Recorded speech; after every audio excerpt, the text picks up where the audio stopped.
quand j'ai traduit le Coran, j'ai cherché les sources de chaque verset, ou presque, d'où il provient.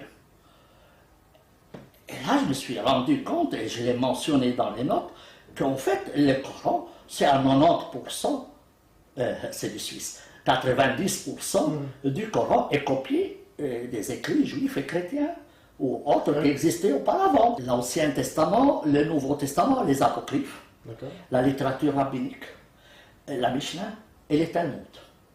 Et le nombre des écrits qui ont été utilisés pour former le Coran sont impressionnants. Et quand tu lis le Coran, et tu connais les textes anciens de l'Ancien et du Nouveau Testament, et aussi les Apocryphes, les Talmuds, la Mishnah et autres, tu te rends compte qu'en fait, c'est lui qui a écrit le Coran, c'est quelqu'un qui avait accès à l'information. Or, avant, les bibliothèques rarement étaient libre accès. Et les communautés avaient leurs livres dans les monastères qui étaient fréquentés par les moines, ou dans les communautés juives, c'était les rabbins qui avaient, et d'ailleurs on les appelle les gens du livre, parce qu'ils avaient des livres. Et ces livres n'étaient pas accessibles à tous. C'est pas n'importe Déjà, il faut savoir lire.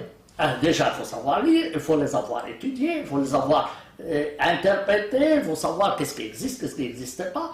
Et donc, pour moi, celui qui a écrit le Coran et a utilisé ses sources devait avoir accès à ces sources. Le chamelier Mahomet, certainement, ne l'a pas eu. C'est certain. Même par la guerre, il n'a pas pu y avoir accès. C'est-à-dire, le nombre d'informations est tellement grand que tu ne peux pas seulement avoir appris ça par oui dire. C'est impossible. À mon avis, ça doit être un rabbin. Un rabbin qui a écrit le livre. Mais je ne connais pas trop de juifs convertis à l'islam, mais il doit y en avoir. Mais il y en a, c'est connu. C'est connu dans la littérature musulmane, c'est connu. D'ailleurs, tous les livres d'exégèse anciens du Coran se réfèrent à des personnages connus dans l'histoire islamique. Et tous sont, la plupart sont des juifs. D'ailleurs, le Coran dit, si tu ne comprends pas une chose, demande à ceux qui ont les livres. Donc il renvoie. Oui, voilà, quelles sont les preuves que... Parce que là, c'est comme quelqu'un qui présente une thèse de doctorat sans citer les sources. Mais toi qui connais ça, tu te dis, tiens, il me semble avoir vu ça quelque part. est-ce que tu as des exemples Ah, mais il y en a des tonnes. Ah bon? Il y en a des tonnes. Alors les plus marquants, alors. Prends par exemple ce miracle de Jésus-Christ qui prend la glaise, il souffle dedans, il en fait un oiseau et s'envole. C'est un des miracles cités par le Coran. Ça ne se trouve pas dans le Nouveau Testament, mais dans les Apocryphes. Et ça s'appelle l'évangile arabe de l'enfance. Et on a le texte. Donc on sait d'où ça vient. Il y a pas mal de textes qui disent nous avons révélé aux Juifs ceci, cela. Et tu vas le chercher. Le pire, c'est que parfois il y a des versets du Coran qui sont incompréhensibles. Tu te dis, mais pourquoi? Je ne comprends pas. En fait, il y a des versets qui sont tronqués. Soit parce que l'humidité a mangé le papier.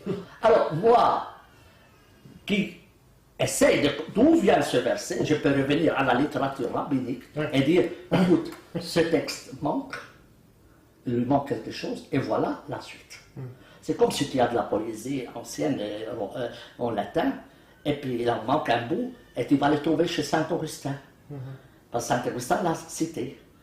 Alors tu peux compléter. Est-ce que tu as d'autres exemples de la source juive mais il y a énorme. Alors prends un verset qui est très symptomatique. Quand j'ai traduit le Coran, la maman de Moïse reçoit l'ordre de jeter son fils, de le mettre dans un caisson, de le mettre dans l'eau, n'est-ce pas? Ça, c'est dans l'Ancien Testament. Ça se retrouve dans le Coran. Mais ce qui est le plus joli de cela, c'est qu'en fait, le Coran dit, l'ordre donne à la maman de Moïse, tu mets ton fils dans le tabout. Le terme utilisé, c'est tabout. Mais tabout, en arabe, ça signifie le cercueil. Alors, il demande à la maman de mettre son enfant dans le cercueil et de le mettre dans l'eau. Ça n'a pas de sens. Tu te dis, non. Mais pourquoi un cercueil? Ça n'a pas de sens. Un cercueil tabout, c'est ça. Alors, quand tu reviens au texte hébraïque, tu vas trouver qu'en fait, tabout, c'est translittéré de l'hébreu. Ah oui. tel quel. C'est parce que Talmud, ça existe en hébreu aussi? Mais dans les textes de la Bible. D'accord. Alors, mais ça n'a pas l'essence de cercueil, mais caisson. Ah, c'est un faux ami.